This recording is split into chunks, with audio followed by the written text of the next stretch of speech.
বিসমিল্লাহির রহমানির রহিম। আমি মোহাম্মদ মোহাব্বত শেখ। আমার বাড়ি মালিয়াট, কুমারখালী, কুষ্টিয়া। আমি আমার একটা গাড়ি আছে। গাড়িটা দেখুন, ধান ভাঙানো প্লাস চাউল দিয়ে চিপ বানানো হয়। আমার এই গাড়িটা আমি বিক্রি করব। আমার দুইটা সার্জারির কারণে আমার এই মেশিন চালানো সম্ভব না। এই কারণে গাড়িটা বিক্রয় করা হবে। যদি কেউ গাড়িটা নিতে চান যোগাযোগ করবেন। গাড়িটা একেবারে সুন্দর, নতুন, 6-7 মাস গাড়িটার বয়স। দেখুন গাড়িটা ভালো করে 3-4 মাস,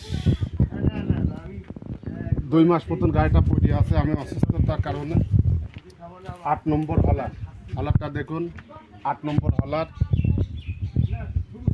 L32 ইঞ্জিন, L32 ইঞ্জিন, একটা চিপ ভাঙানি মেশিন। দেখুন চিপ ভাঙানি মেশিন, চাউল দিয়ে চিপ বানানো হয় এবং ধান ভাঙতে পারবেন। ঘন্টায় 15 থেকে 20 মণ ধান ভাঙানো যায়। যারা মেশিন নিতে আগ্রহ, স্ক্রিনে দেওয়া নাম্বারে অবশ্যই যোগাযোগ করবেন। নাম্বারটা আমি একবার বলতেছি। নাম্বারটা 019177955576। নাম্বারটা স্ক্রিনে দেওয়া থাকবে। যারা গাড়ি ক্রয় করতে চান এই নাম্বারে যোগাযোগ করবেন। আল্লাহ হাফেজ।